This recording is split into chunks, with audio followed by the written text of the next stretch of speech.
bonsoir. Aujourd'hui, c'est la Journée internationale de la femme. Je crois que chacun de nous voudrait, il faut absolument qu'on glorifie la femme tous les jours et pas seulement aujourd'hui. Mais aujourd'hui, on veut faire un petit débat avec vous tous et surtout avec nos intervenants pour parler du rôle de la femme aujourd'hui, au cœur, dans les seins de la religion et dans la société. Dans le monde, les 70% des personnes qui vivent au-dessous du seuil de pauvreté sont des femmes. Les 64% des populations analphabètes est constituée par les femmes. Seuls les 22% des membres du Parlement dans le monde sont des femmes. Je pense qu'on ne va pas les changer demain, ces nombres, mais j'espère qu'au moins les enfants de nos enfants ils vont voir une autre image de la femme d'aujourd'hui. Bonsoir, merci d'être venus aussi nombreux ce soir. Visiblement, le thème des femmes au cœur des religions suscite un vif intérêt. Est-ce qu'on connaît la difficulté que les femmes ont à avoir accès à la théologie? On va le savoir. Est-ce qu'une femme pasteur a le même rôle qu'un homme pasteur? On va aussi l'apprendre. Est-ce qu'une femme rabbin a le même rôle qu'un homme rabbin? Toutes ces réponses, vous les aurez tout à l'heure. Je contribue à épanouir les hommes dans les conseils d'administration en leur apportant des femmes qui vont enrichir leur board. Et puis, on me parle de Fadia Oté, une grande lobbyiste. Et je me dis, je vais appeler cette grande lobbyiste qui probablement va pouvoir m'apporter des connaissances utiles.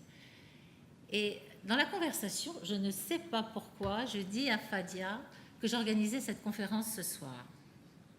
Et là, Fadia me coupe et me dit « Lucille, je suis libanaise, j'ai vécu la guerre et je suis une rescapée de la guerre et je voudrais faire cette conférence avec vous parce que je voudrais aussi que nous parlions de l'éducation avec les femmes et avec les religions. »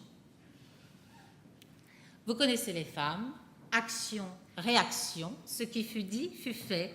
Mesdames et messieurs, je vous demande d'applaudir Fadia Oté. Je vais vous parler ce soir de la Fadia qui est née en 68, les années de rêve du Moyen-Orient, où mon pays d'origine libanaise était la Suisse du Moyen-Orient. J'étais très heureuse jusqu'à l'âge de 7 ans. Un 13 avril, dimanche après-midi, j'entends des bruits, des explosions, des bruits un peu comme de feux d'artifice. Et en fait, ce jour-là, il y a les Kataeb, donc la milice chrétienne, a arrêté un bus de 27 Palestiniens et les ont assassinés. Début de la guerre civile au Liban. J'avais qu'une excitation, c'est de retourner à l'école pour retrouver mes amis, pour voir s'ils ont entendu et vécu la même chose que moi. Et je cherche désespérément Fatima, ma copine, et mon grand ami David, qui avait son frère Abraham. Donc la cloche sonne, je ne monte pas en classe, je veux les chercher, je veux les trouver.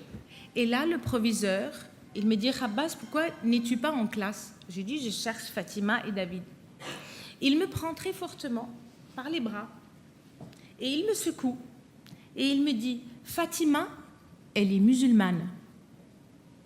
David est peut-être juif, il n'est même pas sûr, peut-être. Nous sommes en guerre, ils ne viendront plus à cette école. » En un jour, j'apprends 3 mots, musulman, juif, guerre. Je ne savais même pas que j'étais chrétienne. En 89, à la plus grande détresse de ma famille, mon frère est assassiné. J'avais 2 choix, nourrir le loup ou l'agneau. J'avais, évidemment, quand il est mort, j'avais qu'une envie, c'est de prendre mon fusil. Mais j'ai choisi la paix pour dire, on va à nulle part.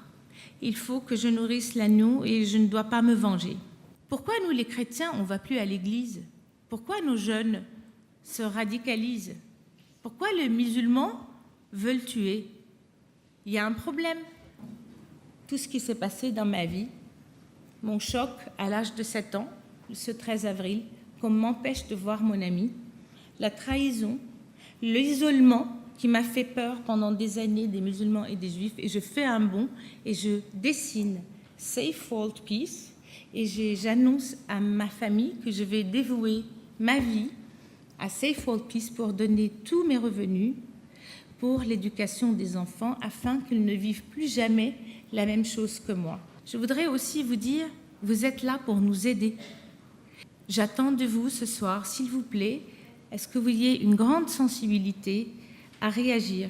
Et réagir comment? Tout le monde pense qu'il va en faire des grands projets, non, juste aller vers l'autre pour éviter l'isolement, qu'on vive ensemble, qu'on soit tolérants, extra tolérants vis-à-vis de toutes nos différences et en les respectant et en les conjuguant ensemble, on peut y arriver. Merci de m'avoir écouté.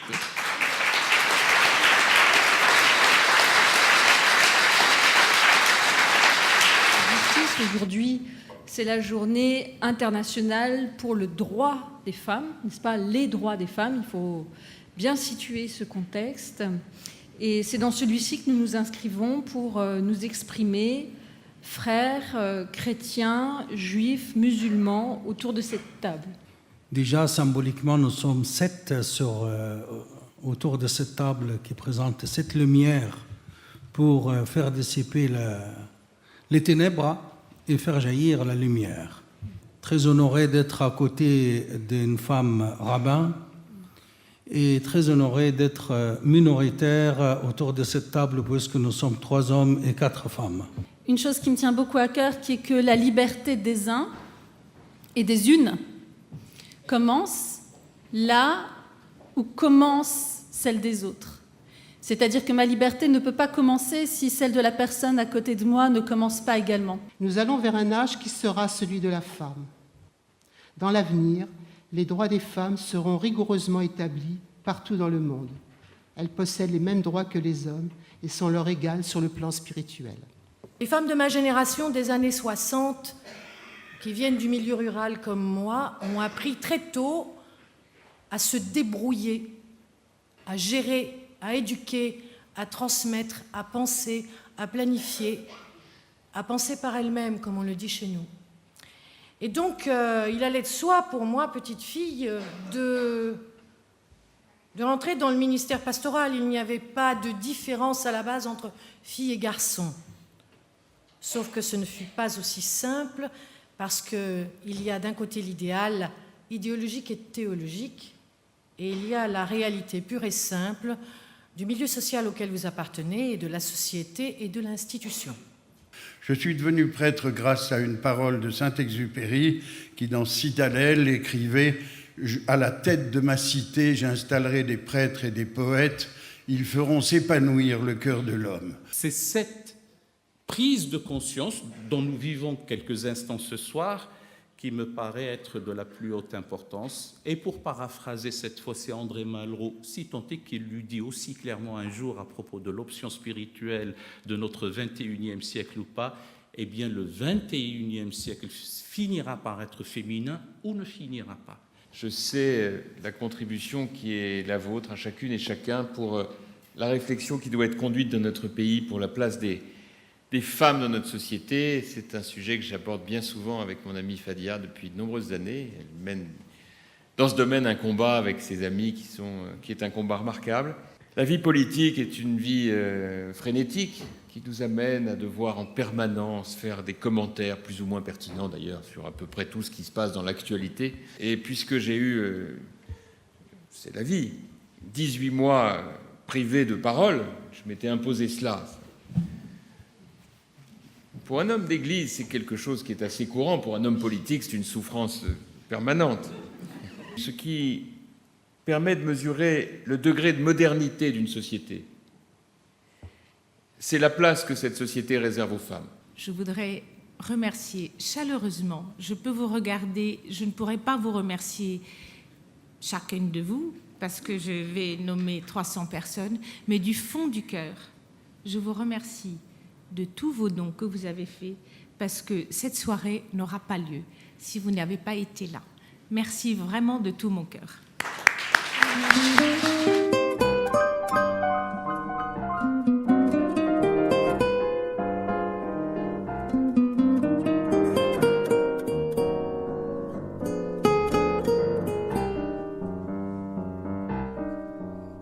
Je viens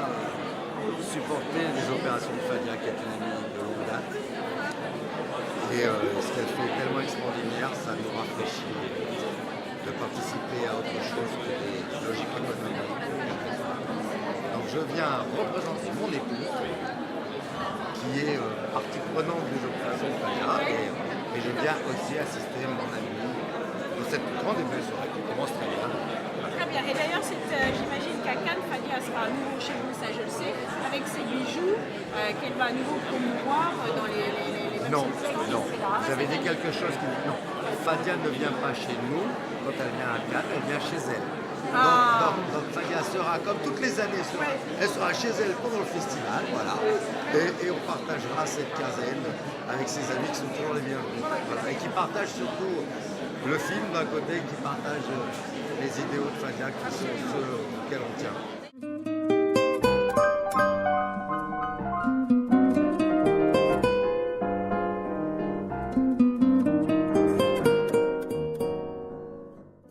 Sont l'avenir des religions. Ce soir, nous en avons eu la preuve. 3 femmes lumineuses d'intelligence, de science, de paix, de tolérance. L'égalité homme-femme sera l'égalité entre tous les êtres humains. Et donc, sans les femmes, sans cette égalité, on n'y arrivera jamais. Donc, on doit tous y atteler.